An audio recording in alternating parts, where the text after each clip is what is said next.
নমস্কার, আমার চ্যানেলে সবাইকে স্বাগত। শীতকালে মোমো খেতে কার না ভালো লাগে? আর আমি আজকে চিকেন মোমো করেছি, যেটা নিজে করে নিজেই নিজের খাবারের প্রেমে পড়ে যাচ্ছি।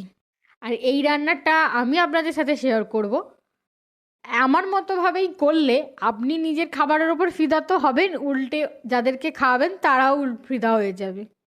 আর পুরো ভিডিওটা দেখার অনুরোধ রইল আপনাদের কাছে। মোমো করার জন্য আমি এখানে 200 কিমা নিয়ে এসেছিলাম, সেটাকে ভালো করে ধুয়ে পেস্ট করে রেখেছি।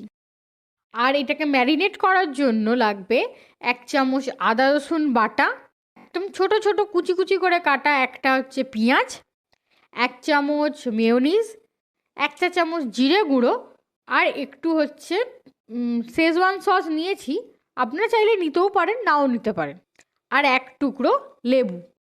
এই সব কটা মশলা মাংসেতে দিয়ে এবার তাতে স্বাদ মতো নুন আর সয়া সসের যে ছিপিটা থাকে তার 2 ছিপি আমি এখানে সয়া সস দিয়ে দিয়েছি। আর দিয়েছি সাদা তেল আর একটু গোলমরিচ।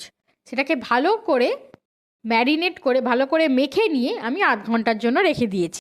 আচ্ছা, আমার হঠাৎ করেই মোমোটা খাওয়ার ইচ্ছাটা হয়, তাই মেনলি খাওয়ার ইচ্ছাটা হয় বলতে আমাদের একদিন লুচি হয়েছিল, সেই ময়দাটা মাখাটা রয়ে গেছিলো।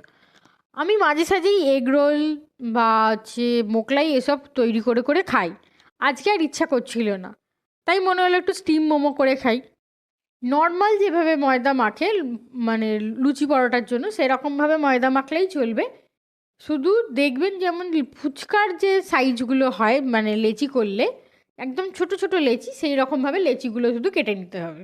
আর একদম পাতলা পাতলা করে বেলতে হবে। তেল দিয়ে বেলার দরকার নেই, তেল দিয়ে বেললেই হচ্ছে ময়দা জিনিস আবার ছোট হয়ে যাবে। তাই আটা দিয়ে বেলবে, তাহলে বেশ মানে জিনিসটা যেমন শেপে চাইবে তেমন শেপই হবে, আর ছোট হবে না। এরকমভাবেই সবকটা লেচিকে বেলে নিন।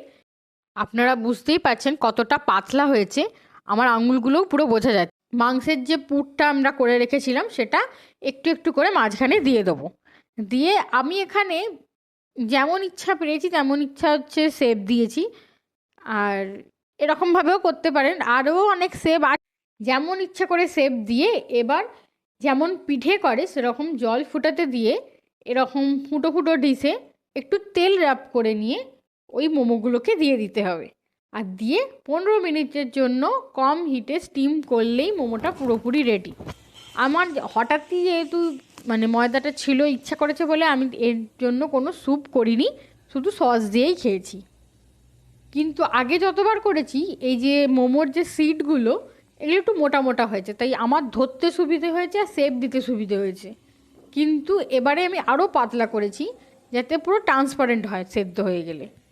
আর তাতে একটু ধরতে সিটগুলো অসুবিধা হয়েছে বলে যা পেরেছি সেরকমভাবেই শেপ দিয়েছি। আপনারাও যা ইচ্ছা করে শেপ দিন, কোথাও লেখা নেই যে এরকমভাবেই শেপ দিতে হবে। মানে নিজেই খেয়ে নিজেরই খাবারের প্রেমে পড়ে যাচ্ছি বারবার। মানে আমার আর মনে ছিল না যে আমি যতগুলো করেছি ততগুলো সব নিজেই খেয়ে নিই, আর কাউকে দেবো না। আপনারা অবশ্যই বাড়িতে এরকমভাবে মোমোটা ট্রাই করে দেখবেন, আর বাইরের মোমো খাওয়ার ইচ্ছাই হবে না, বারবার বাড়িতেই করে খেতে ইচ্ছা করবে আর ডিম্যান্ডও আসবে। আর আমার এই রান্নাগুলো যদি ভালো লেগে থাকে অবশ্যই আমাকে একটু লাইক শেয়ার অ্যান্ড সাবস্ক্রাইব করে দেবেন। আপনারা পাশে থাকলে তবেই আমি আরও ইন্সপায়ার হব এই নতুন নতুন ভিডিও দিতে। ভালো থাকবেন, সুস্থ থাকবেন।